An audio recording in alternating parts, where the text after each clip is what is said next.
buenas noches.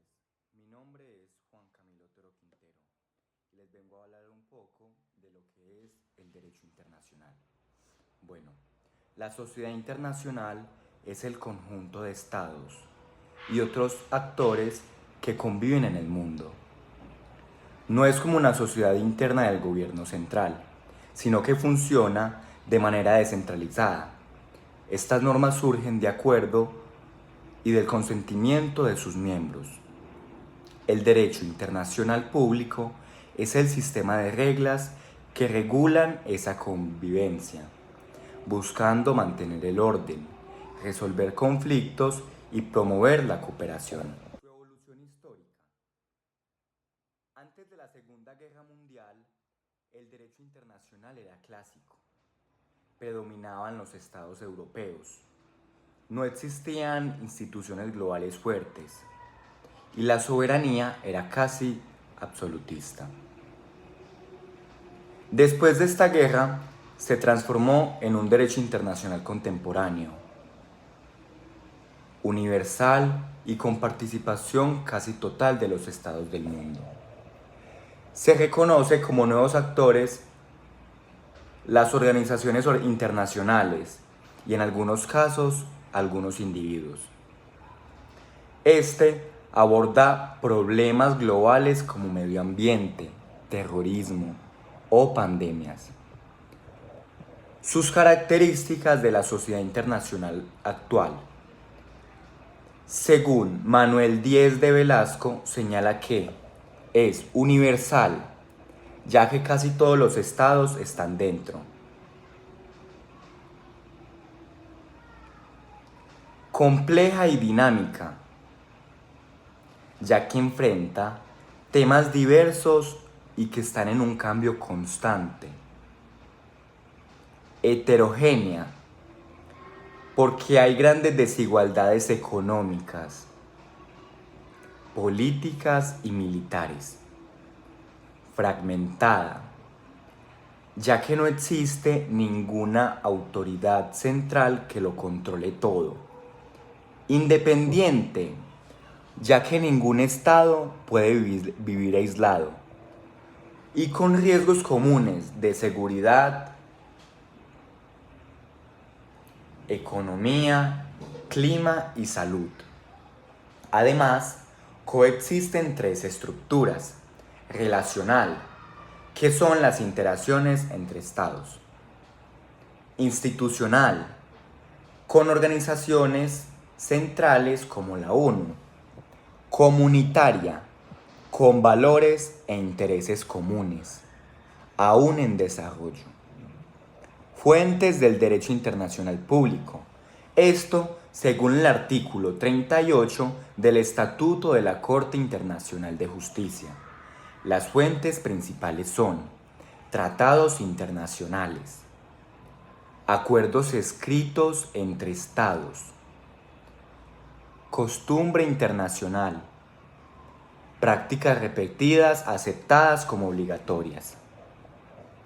Principios generales del derecho, compartidos por los sistemas jurídicos.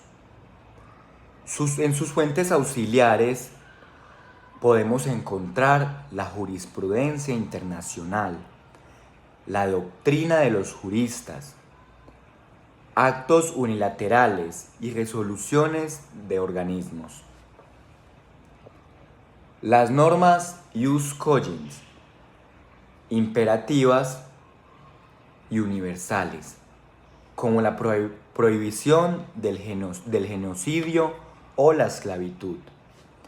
En la actualidad vemos que estas dos últimas han sido muy violadas, más que todo en la guerra que se está viviendo entre Israel y Palestina.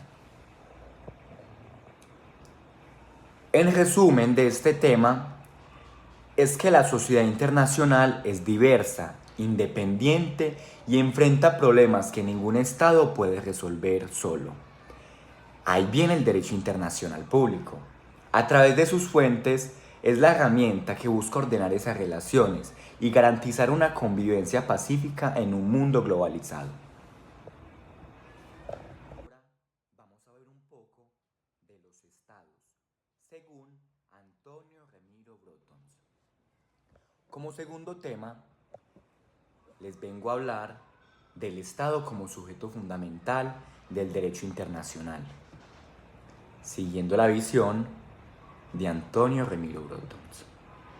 El Estado es la pieza central del orden internacional. Sin estados no existiría el derecho internacional, tal y como lo conocemos. Pero, ¿qué es un Estado? Es la definición más aceptada que está en la Convención de Montevideo en 1933, que establece 4 elementos esenciales: población, territorio, gobierno y la capacidad de relacionarse internacionalmente. El primer elemento esencial es la población permanente. No importa si la población es muy grande, como por ejemplo China, o diminuta, como Nauru. Lo importante es que exista una comunidad humana estable. Como segundo, podemos ver el territorio definido. Puede haber disputas fronterizas, pero debe haber un espacio sobre el cual el Estado ejerza autoridad. Tercero, un gobierno efectivo. Es quien garantiza la vida interna, impone el orden y al mismo tiempo representa al Estado en el exterior. Cuarto, la capacidad internacional. ¿Qué quiere decir esto? Que es la facultad para celebrar tratados y establecer relaciones diplomáticas, actuar como un miembro en pleno en una comunidad internacional. Vamos a hablar del reconocimiento. ¿Qué quiere decir el reconocimiento? Aquí surge una cuestión. ¿Un Estado existe solo si los demás lo reconocen? La teoría declarativa dice que no. Sí cumple los 4 requisitos. Existe, y aunque nadie lo reconozca, pero en la práctica, el reconocimiento es muy útil.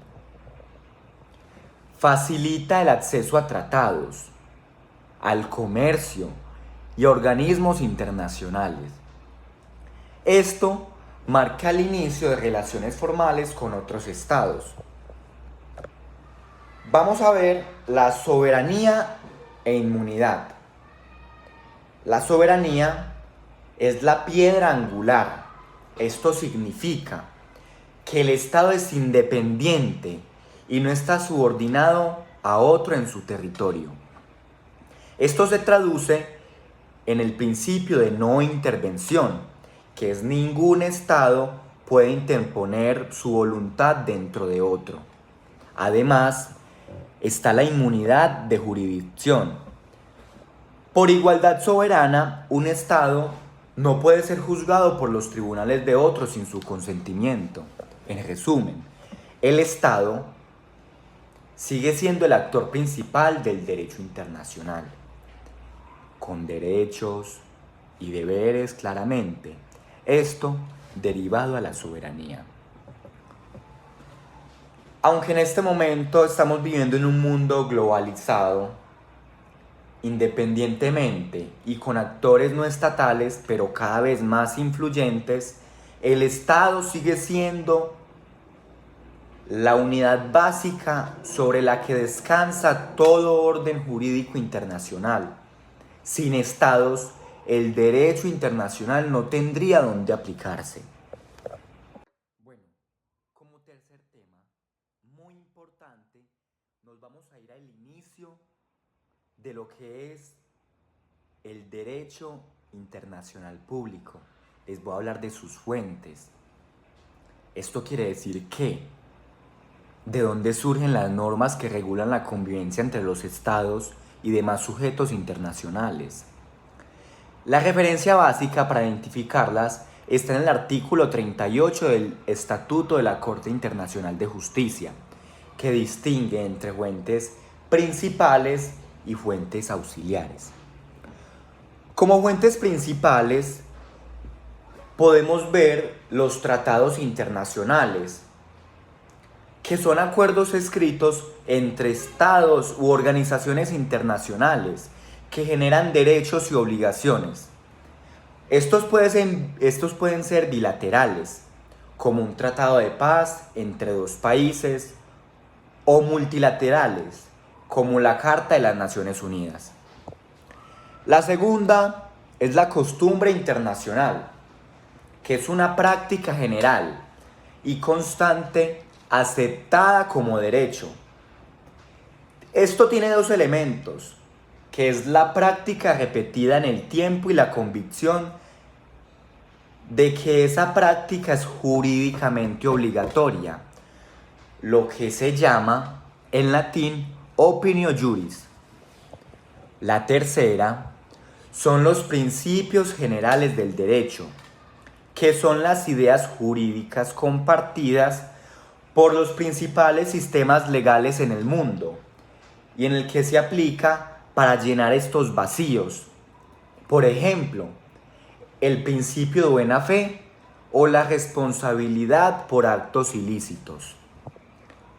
En las fuentes auxiliares podemos ver la Corte Internacional, que también puede recurrir a medios auxiliares para identificar normas. En estas normas podemos ver tal, como lo dije anteriormente, la jurisprudencia internacional, que son las decisiones de los tribunales internacionales y en algunos casos nacionales. La doctrina, que son las opiniones de los juristas y académicos reconocidos. Aunque no crean normas por sí mismas, esto ayuda a interpretar y a precisar el derecho. Como otras consideraciones importantes, además de las fuentes del artículo 38, hay elementos que hoy tienen peso propio, como los actos unilaterales de los estados. Por ejemplo, las declaraciones oficiales con intención jurídica y las resoluciones de las organizaciones internacionales.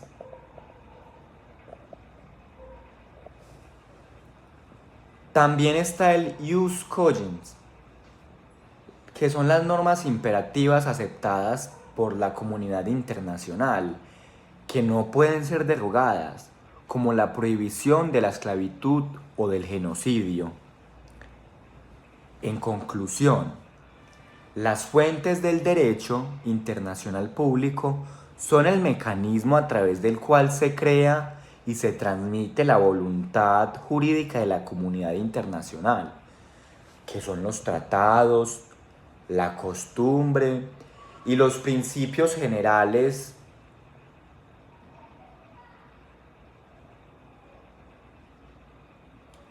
que son el núcleo del sistema, mientras que la jurisprudencia, la doctrina y otras manifestaciones modernas ayudan también a mantenerlo vivo